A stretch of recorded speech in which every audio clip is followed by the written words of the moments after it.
class 8. Hope you will be fine. Students, here's your book, The Grammar Tree. So let's start today's topic. Students, today we are going to start chapter number 7, Modal Verbs. Chapter number 7, Modal Verbs. Here is a definition of modal verbs. Modal verbs are a group of auxiliary helping verbs that are used to express a range of functions, the chief of which are ability, possibility, permission और obligation. के means modal verbs हमारे पास auxiliary verbs या helping verbs की shape में जो कि क्या करते हैं, डिफरेंट फंक्शंस को परफॉर्म करते हैं. उनमें से जो इम्पोर्टेंट है वो है एबिलिटी, पॉसिबिलिटी, परमिशन और obligation. Okay students, now we will solve our exercise A. Underline the modal verbs in the following sentences and write their purpose. Number 1, Sadiq can sing well but he is very shy. Underline the modal verb can, ability. Number 2, she may leave this job if her salary is not increased. Number 2 में may, possibility. Number 3, Shayan could be waiting for us at the other entrance. Could, possibility. Number 4 है हमारे पास I need to pay the semester fees soon. Need, admonition. Number 5, can I pay by check? I don't have enough cash right now. Can, permission. Number 6, we are to tell the teacher about the broken window pane. What, advice. Number 7, you may go back to the class now, said the principal. May, formal permission. Number 8, the child couldn't lift the heavy box. Ability. Number 9, success doesn't come easily. You should not give up. Should, advice. Number 10, I did not tell my parents about the fight today. Admonition. Okay students, clear?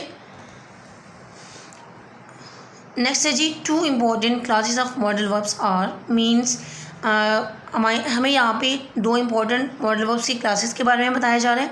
Pure modals can, could, may, might, shall, should, will, would, must, had to. ये हमारे pure modals. And semi modals mean have the characteristics of verbs and modals. कि ये क्या करते हैं, इनकी characteristics verbs और modals की हैं. For example dare, need, ought to. The use of modal verb is determined by the meaning which the speaker wishes to express and the situation in which the verb is used. कि modal verbs हैं जो वो क्या होते हैं या वो determine होते हैं उस मीनिंग्स के through which the speaker wishes to express, कि जो स्पीकर बोलने वाला बयान करना चाह रहा है. And the situation in which the verb is used, और इस सिचुएशन के अकॉर्डिंग वो डिटरमिन होते हैं जो कि हम बताना चाह रहे हैं. As there are fine shades of difference in the meaning of modal verbs. कि मॉडल वर्ब्स की मीनिंग में हल्का सा डिफरेंस भी पाया जाता है.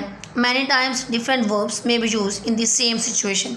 बाज़ औक़ात ये होता है कि हम डिफरेंट वर्ब्स को एक सेम सिचुएशन के लिए भी यूज़ करते हैं. For example, read the following sentences carefully. Number 1, could you please be quiet. Number 2, must you talk all the time. Number 3, can you be quiet. Number 4, will you be quiet. Okay students, now come on page number 39.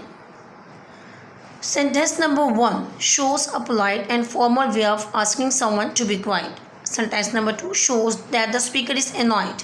The sentence could be spoken by a person who is in some way superior to the listener. There is a little politeness in it. Sentence number 3 has a sarcastic tone. It is as if the speaker were throwing a challenge to the listener, saying that keeping quiet would you be an impossibility for him or her. Sentence 4 shows annoyance and authority. The speaker is almost ordering the listener, dismissing him, her in anger. Okay students, next आ रहा है हमारे पास जी uses या use of modal verbs. Modal verbs are used to express functions such as, उनके through हम different functions perform करते हैं. Number 1, possibility mean इम्कान, किसी चीज़ का इम्कान मौजूद होना. नंबर 2, एबिलिटी मीन काबिलियत. नंबर 3, ऑब्लिगेशन, जिम्मेदारी एंड नेसेसिटी, ज़रूरी होना जो. परमिशन, इजाज़त. प्रोबिशन, ममानत करना, किसी चीज़ की इजाज़त ना देना या उससे मना करना. नंबर 6, एडवाइस, नसीहत. नंबर 7, सजेशंस, मशवरा. नंबर 8, रिक्वेस्ट, दरख्वास्त.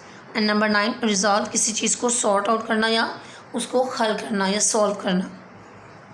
नेक्स्ट आगे हमारे पास दिए गए हैं जी examples of the use of modal verbs. Modal verbs के यूजेस मीन के वो एक्सप्रेसिंग किस वे में होते हैं और उसके बाद उनके यूजेस और एक्सप्रेशन हमारे एक ही चीज़ होगी। नेक्स्ट आगे उनकी एग्जांपल्स है हमारे पास सेंटेंस में, वो हम डिस्कस करेंगे। देखिए जी यहाँ पे हमारे पास 3 कॉलम्स बने हुए हैं। नंबर 1 में उन्होंने बताया मॉडल, मतलब कि मॉडल वर्ब्स माने क्या है। नंबर 2 में उन्होंने बताया एक्सप्रेशन या उसका यूज़ किसके लिए हम करते हैं। और नंबर 3 में हमारे पास example in a sentence.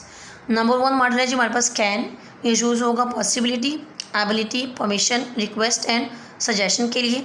Next आगे इनके एग्जांपल्स गिवन है जो कि पॉसिबिलिटी में यूज़ हो रही हैं। एबिलिटी के लिए क्या एग्जांपल है, परमिशन के लिए और सजेशंस के लिए। नेक्स्ट ऊपर मैंने आपको इन सब के साथ बता भी दिए कि इन तमाम वर्ड्स की ट्रांसलेशन भी बता दिए कि इनकी क्या ट्रांसलेशन है, तो इसको साथ अपने माइंड में रखेंगे। ठीक है स्टूडेंट्स। नेक्स्ट वो एग्जांपल्स इनके सेंटेंस में गिवन है, you can read out by your self. Number 2 है जी कुड हमारे पास इसके एक्सप्रेशंस क्या हैं, पॉसिबिलिटी। नेक्स्ट है जी ability in the past, ability mean काबिलियत जो कि पास्ट में मौजूद थी। परमिशन, रिक्वेस्ट, पोलाइट, हम इसमें परमिशन या रिक्वेस्ट के लिए कैन कुड को यूज़ करेंगे लेकिन पोलाइट वे में। सजेशन वो भी पोलाइट वे में यूज़ करेंगे। नंबर 3 है जी हमारे पास शेल। शेल को हम यूज़ करते हैं for future actions, first person के साथ। फ्यूचर रिजॉल्व, फॉर्मली हमारे पास जो फ्यूचर में कोई भी सोल्यूशन है उसके लिए हम यूज़ करेंगे। नेक्स्ट है जी सजेशंस और ऑफर्स के लिए। ओके स्टूडेंट्स, क्लियर हो गया यहाँ तक। नेक्स्ट है हमारे पास नंबर 4 पे शूट को हम यूज़ करेंगे पॉसिबिलिटी, लाइकहुड मीन के पॉसिबिलिटी के लिए यूज़ करेंगे, या लाइकहुड किसी भी चीज़ की लाइकिंग के लिए हम इसको यूज़ करेंगे। Next come on page number 40 students. Shoot का जो दूसरा हमारे पास यूजेज आ रहा है वो है जी एडवाइस, इसको हम एडवाइस के लिए भी यूज़ करेंगे। नेक्स्ट नंबर 4 पे है जी विल के जो यूजेस हैं वो है जी फ्यूचर एक्शन के लिए इसको यूज़ करेंगे हम। और रिजॉल्व मीन के किसी भी चीज़ के सोल्यूशन के लिए यूज़ करेंगे। नेक्स्ट आ गया हमारे पास नंबर 6 है, शायद नंबर 6 है वुड को हम यूज़ करेंगे future action in the past, मतलब कि माजी में जो हमारे पास गुजरे गए एक्शंस हैं जो हम पास में करके बताना चाह रहे हैं उनके लिए यूज़ करेंगे। नेक्स्ट आ गया जी हाइपोथेसिस, मफरूज़ा या किसी चीज़ को हम खुद से फ़र्ज़ कर लें उसके लिए यूज़ करेंगे हम। नेक्स्ट है आगे जी पोलाइट रिक्वेस्ट के लिए हम इसको यूज़ करेंगे। नेक्स्ट आ गया हमारे पास सारा जी मे को हम यूज़ करेंगे पॉसिबिलिटी के लिए, और उसके बाद इसको हम फॉर्मल परमिशंस के लिए भी यूज़ करेंगे। हम किसी चीज़ की परमिशन लेना चाहते हैं फॉर्मल वे में, नॉर्मल अंदाज में, तो उसके लिए हम इसको यूज़ करेंगे। माइट होगा पॉसिबिलिटी मीन पास्ट में इसको हम यूज़ करेंगे। नेक्स्ट है आगे हमारे पास सजेशन के लिए हम इसको यूज़ करेंगे। और नेक्स्ट अगर नंबर 3 पे आ रहा है जी स्पेकुलेशन मतलब किसी चीज़ की कयास राय करना, खुद से कोई मफरूज़ा बना लेना या कोई कयास राय करना या किसी चीज़ के बारे में खुद से राय दे देना। मस्ट हमारे पास आ रहा है जी, मस्ट को हम यूज़ करेंगे स्ट्रॉन्ग नेसेसिटी ऑब्लिगेशन, मतलब कि किसी चीज़ की स्ट्रॉन्ग नेसेसिटी या ऑब्लिगेशन के लिए हम इसको यूज़ करेंगे। नेक्स्ट आ गया है जी मस्ट नॉट को हम यूज़ करेंगे प्रोविशन के लिए। आ गया जी हैड टू को हम यूज़ करेंगे नेसेसिटी के लिए, obligation in the past, necessity और obligation in the past mean के पास्ट के सेंटेंसेस में हम इसको ऑब्लिगेशन और नेसेसिटी के लिए यूज़ करेंगे। नेक्स्ट आगे हमारे पास आ रहा है डेयर है जी वार्निंग और एडमोनिशन भी हमारे पास नसीहत के सेंस में आता है, तो इन दोनों के लिए हम इसको यूज़ करेंगे। नीड है नेसेसिटी के लिए, ज़रूरी चीज़ों के लिए। आर टू है जी, आर टू हमारे पास आएगा जी ड्यूटी, नेसेसिटी, मॉरल ऑब्लिगेशन, इसको हम ड्यूटी के लिए यूज़ करेंगे, नेसेसिटी और मॉरल ऑब्लिगेशंस के लिए। And it is not as forceful as must mean के ये उतना फोर्सफुली यूज़ नहीं होगा या इसके एक्सप्रेशन इतने फोर्सफुली नहीं होंगे जैसे कि मस्ट के होते हैं, बट स्ट्रॉन्गर देन शुड, लेकिन इसका जो एक्सप्रेशन या इसका जो यूजेस है वो शुड से स्ट्रॉन्गर हैं। ओके स्टूडेंट्स, मैंने आपको मॉडल वर्ब्स बताए, देन उसके यूजेस उनके एक्सप्रेशंस बताए, जो आगे इनके सेंटेंसेस गिवन है, you have to read the sentences by yourself. यहाँ तक का हमारा आज का लेक्चर है, इसमें हमने डिस्कस किया मॉडल वर्ब्स को, और उसके बाद हमने मॉडल वर्ब्स के जो यूजेस हैं किस यूज़ के लिए इस्तेमाल किए जाते हैं, दैन उनके हमने एक्सप्रेशंस और उनकी एग्जांपल्स को भी देखा है। Examples you have to read by yourself from your books. Okay students, take care of yourself and अल्लाह हाफिज़।